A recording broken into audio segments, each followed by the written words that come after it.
About 4 years into to Booster Juice, there's a company down under that had almost the identical name as us, and they're called Boost Juice.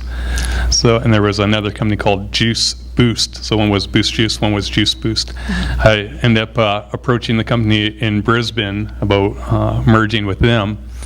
And I don't want to say I bet on the wrong horse. There's another company in Melbourne that became quite big. They have about 240 stores.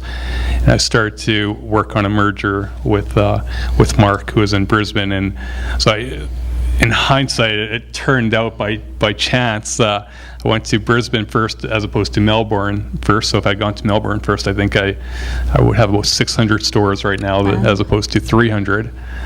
But you can't predict everything in business. Yeah. Jay, how about you? What would you like to have a do-over on? I guess just recognizing, because once again, when you first launch your first store, you get caught up in the business. So any issues or anything you resolve that arise, you directly fix those problems. I wish I was able to stand back initially and instead of just personally fixing it, developing the right system or rules in place to prevent that from happening, just to allow that next store and next store to open with less headaches. So just wishing that I could just sit back and realize what the real issue was, not me going in and fixing it, what was broken. Right. Eveline, what would you do differently?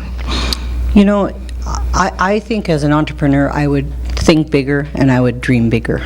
And I tell you, if you can have that kind of vision, there are so many opportunities. I was just talking to Dale about a business I just seen in France and how excited I was about it. There's so many opportunities out there. And I go to this big trade show in China, and I come back with a suitcase full of material, and there's 200 businesses I could open in that suitcase. And for me, that's my passion, is that there's so much you can still do out there that's not even been done.